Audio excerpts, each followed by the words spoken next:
Modest Buzelis ranks fourth on ESPN's list of most exciting sophomores, and an interesting quote in this article points to some around, I guess, the league feel like the Bulls are really building their style around the prospect of who Modest Buzelis can become. Is that the right move for the Chicago Bulls? We're going to talk a little bit about that on today's episode. We're also going to talk about the three key things that I want the Bulls coaching staff to key in on this season and an update to Ayo Dosunmu's injury. We'll talk about all that and more right after this.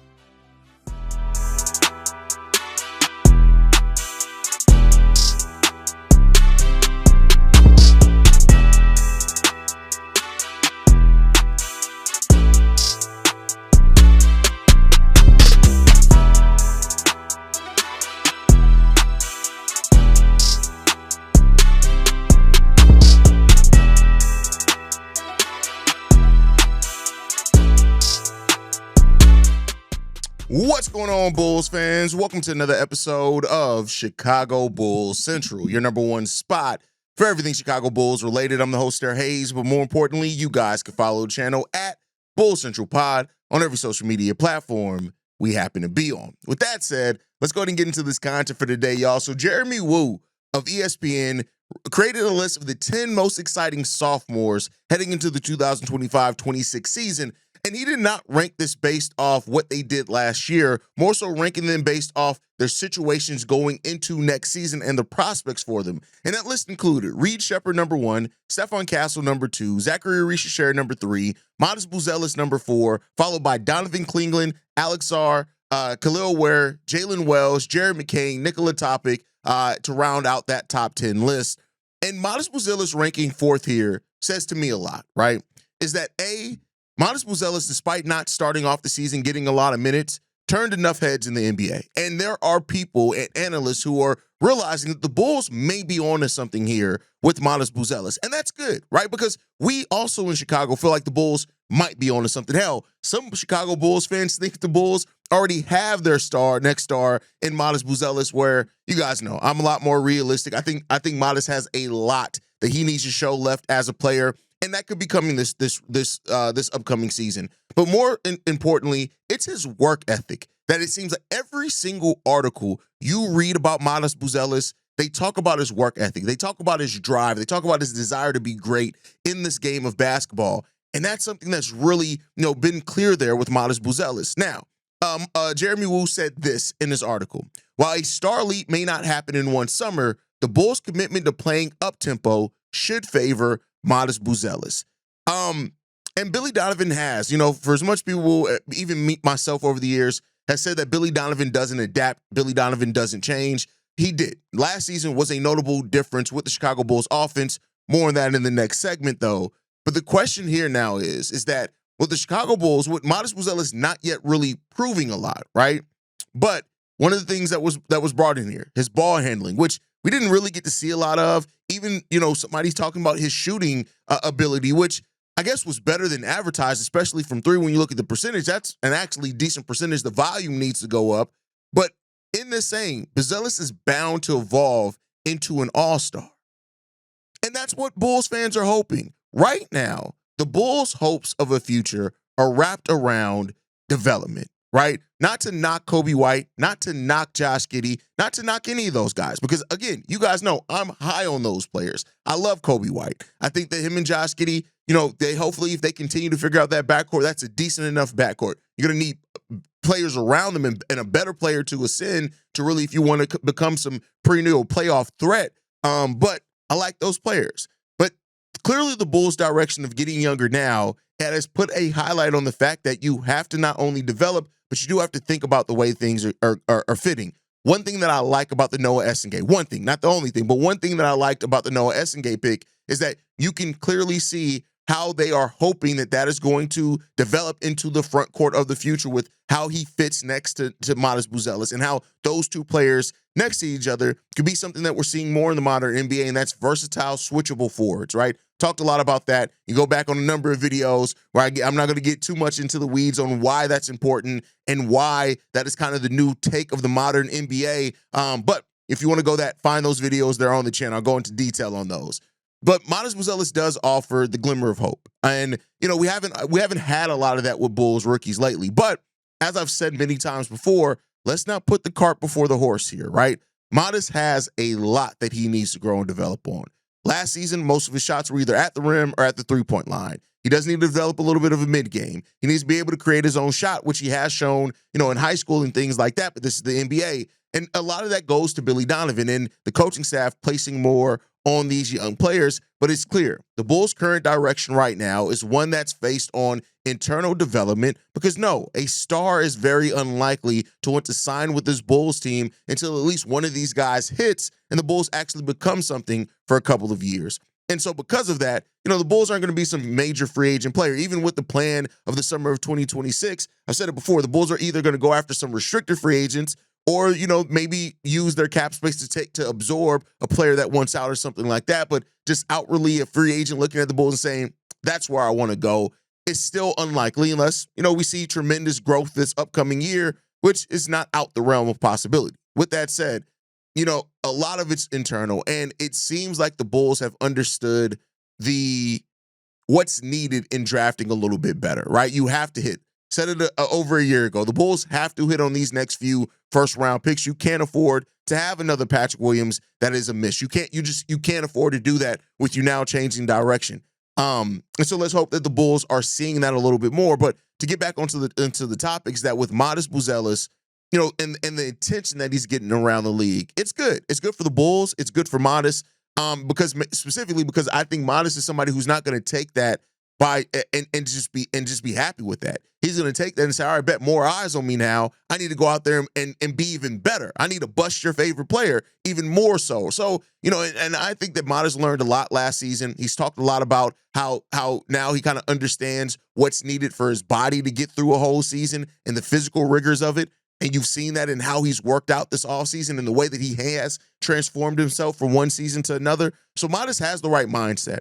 So let's look at what we have here. Mindset is there. The desire to be great from there is Modest Buzelis. Nobody has ever doubted that, even the biggest critics of Modest Buzelis, right? The opportunity that's seemingly here with the Chicago Bulls, right? Like they are not having the kids' gloves on them, hopefully no more. They're going to unleash them a little bit more.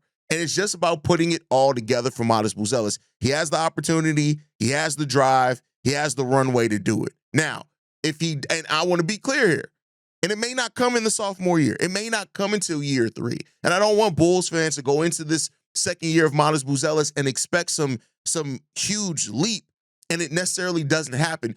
A refinement may come in year 2, maybe getting a little bit better defensively, taking a couple of more shots. That leap that everybody wants to see, Modest, that may not come till year 3. It's just a possibility there. So I don't want people to be disappointed if Modest Buzelis doesn't go from what he averaged last year to averaging 15 or 16 points in the second season. We'll see how that grows and develops, but a lot of that is on the coaching staff, which does gets us to our next segment that I want to talk about, right? So let me know how you feel about Modest Buzelis down below. Let me know how you feel about his ranking as far as being 4th in the top 10 most exciting sophomores heading into next season. The article was written by Jeremy Wu over on ESPN. I try to make sure I click it in the show notes. Sometimes I forget. Don't sue me, but this is why I do say where it is and who the author is, so you guys can find it if you need be. But let's get into the next topic that I want to talk about. What is the goal of this Bulls coaching staff, right? The Bulls re-up Billy Donovan, which means that him and his coaching staff, with his lead assistants of Wes Unseld Jr. and Dan Craig, are going to be heading into another season and try to build off what they did and started last year. And that's really where we're going to start in this. I got 3 things that I really want to see from this Bulls coaching staff into this. And the first one is continue to develop the offense. The Bulls really redefine their offense, going from a more slow-tempo team to almost leading the league in pace throughout a lot of the season. I think they ended up being the 2nd or 3rd team as far as pace last year, which put them in a more modern area. It also fit their roster more. When we just talked about it, it fits Modest Buzelis. It fit Josh Giddey and his play style. It fit Coby White. Even fits players like Julian and Dalen and stuff like that. I think it's going to fit Isaac Okoro. One player it doesn't necessarily fit is Nikola Vucevic, but then again, Vucevic was our most consistent player last season, despite a small stretch there. So I think Vucevic is going to be fine in that system. It impacts Kevin Huerter. I think he can play great in that system. Trey Jones. So they played with a quicker pace. They got up more threes. That was clearly the goal last year. The Chicago Bulls were 3rd in 3-point attempts and 3-point makes, only 12th in 3-point percentage, but it did kick up. The Bulls were also, and this is something that we don't talk about a lot, they were 6th in total offense last year. 6th. And so that's all good marks and good things to build off of, right? Being the 6th total offense, 3rd in three-point attempts, 3rd in three-point makes, 12 in three-point percentage. Those are all really good things to build off on, but we're not done because the offense, despite those things and being towards the top of the league in those areas, we still failed some. We were only 15th in overall field goal percentage. You got to be better at a more efficient offense. Playing with speed is great, but playing with speed does open itself up to inefficiencies. So you have to you still have to have a half court set to be able to rely on, but you just need to be, sometimes the Bulls gambled on passes they didn't need. Sometimes instead of attacking the paint, they settled for threes, which hurt that efficiency when they could have gotten to the free throw line or something like that. That's where the Bulls really need to refine that offense at. And we were 9th in most turnovers in the league as well. So that goes back to that efficiency. We cannot turn the ball over. We can't play sloppy and fast. And that's one thing that I don't want to see. One thing going into last season, when we heard that the Bulls wanted to change the pace, I said playing with pace is fine, but just because you play with a faster pace doesn't mean you're doing run and gun. Sometimes the Bulls did slip into that run and gun area, more so early in the season, and it led to a lot of sloppiness. That's where we can't be. We can play with pace. We can play faster. That's perfectly fine, but play more controlled and know when it's time to push the break and when it's time to settle for a half-court set, which there you can rely on players like Nikola Vucevic, players like Josh Giddey, who are solid half-court players, right? So that's where you need to get into and trust your point guard, trust your guards overall in Coby, Trey, and Giddey, because all these guys are really smart passers. How they create is a little bit different for each one of them, but they're solid passers, so you need to get into that bag of it. So continued refinement and development of the offensive philosophies you started last year. You started off on, you have a really good base now. You don't have to relearn an offensive system like you did last offseason. They know the system. Most of the roster has stayed the same. The additions that you've made in Noah Essengay and Isaac Okoro, they can fit into that up-tempo system. So you should be able to focus on the refinement and just making that better rather than having to change a whole lot of what you did offensively, and that's what you had to do a lot last year. So that's the first thing, right? Develop the offense, continue to develop the offense and refine it building off of what you did last year. It's there for the taking. You just got to go out there and do it. So that's the first thing I want to see from this coaching staff. The second thing, establish a rotation. The Bulls have a lot of depth and a lot of similarities in some players here, and that's not necessarily a bad thing. That means that they fit into a similar mold and style, meaning that you should have some parts that can naturally be more interchangeable, and that's perfectly fine, right? But then when you look at things like you only have so many minutes at each position to go around, using the assumptive starting lineup that we finished off last year with Josh Giddey, Coby White, Kevin Huerter, Modest Buzelis, Nikola Vucevic. That's your starting 5. But then when you start getting into the bench, you got Trey, you got Ayo, you got Isaac Okoro, you got Zach Collins, you got Jalen Smith, you got Dalen Terry, Julian Phillips, Patrick Williams, right? That's 8 players off your bench. 3 of those players are not going to be in the rotation. I mean, and that's even if you go 10 players deep into your bench consistently, which Billy Donovan really doesn't do. We know we go consistently, basically 9 players deep, and sometimes that 9th player, his minutes is very inconsistent. So, you have to establish your rotation early, and that's where I think some special things can come out in training camp. When you have actual battles, you have players that are going to be legitimately battling for the spot in the rotation. Patrick Williams, Dalen Terry, Julian Phillips, Isaac Okoro, Noah Essengay. These 5 players are all going to be battling over minutes at that between the 2, 3, and the 4. That just is what it is. Julian's battling for that 2-3. Isaac Okoro can play 2, 3, or 4. Julian Phillips, 3 or 4. Patrick Williams, 3 or 4, right? So, and Noah Essengay, 3 or 4. Maybe some small ball 5. Don't see that as rookie year, maybe more as he puts on some weight. But then again, right? So you got those guys fighting over those positions. And like I said, 3 of those guys are not going to be in the rotation. It's just the reality of it. Then your big man depth. You're coming into the season with more big man depth than you've ever had. You got Nikola Vucevic as your starting center. You got Zach Collins and Jalen Smith. One of those guys out of Zach Collins and Jalen Smith are probably not going to be on the rotation based off what Billy Donovan has done in the past. So you have an actual Kent battle here. You have to figure out an actual rotation, and how to balance those players. You just do, right? So, and Trey Jones being the only other pure point guard on this list, right? As far as that's the only position he plays, not pure point guard as in style, right? People go to the traditional point guard style. That's not what I'm talking about. I'm just saying Trey's basically just a point guard.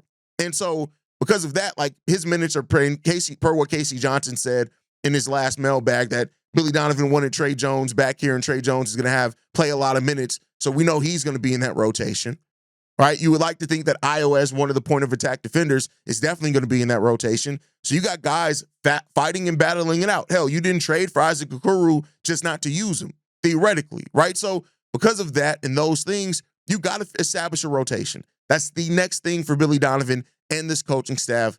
Establish a rotation. And I would think that and not to say that rotations can't be tinkered with as the season goes on, but I think that you want to try to get your rotation established early on, just so those guys can get used to how they need to play together. So then you can think of your minutes balancement and things like that. Who do you want out there when? Who's going to be the stagger guy with the bench? Those type of things. You want to see that. And then the last thing is develop the young players. Develop the young players. And when you look at when I consider young players, I'm talking about the players that are 24 and younger, basically. And that's not to say that like players like Coby and Ayo still can't refine their game. They absolutely can. They can still add to their game, but true development. I know Josh Giddey's been in the league, going on 5-6 years now, but he's 22 years old. He can still develop. Noah Essengate can still develop, right? Well, he better damn well be developing. Buzelis needs to develop. And then if you can, see what you still have in guys like Julian Phillips and Dalen Terry, and those guys that have been here that we haven't really gotten, that we still don't exactly know who they're going to be as NBA players. So you have that development. Again, as I said in the first segment, that is a huge part of what this Bulls team needs to be building their foundation around heading into it, because you're not a huge free agent destination typically, because you don't have the trade assets to trade for a huge star. You don't have that.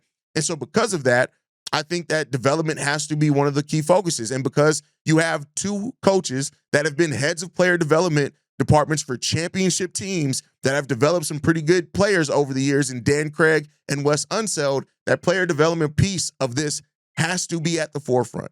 So again, to recap, 3 things that I want to see from the coaching staff and I want to see them excel at and focus on coming into the season. Continue to develop the offense, refine the offensive philosophies and the scheme that you created last year, and build on that. Let's go to phase 2 of that, which has to come with better efficiency, getting the turnovers down, and better defense, which is something I didn't talk about in that as well. Now that you're getting your defenders, you want to be a better and more sound defensive team. Again, you don't have to be top 10 in the league in defense. I think if the Bulls can get to a place where being even in the top half of the league in defense with how good their offense was last year, that is something that can definitely propel them. So that continued development of what you did last year. Establish a rotation. You got to get your rotation down. There are going to be some players that are left out of that rotation, and so be it.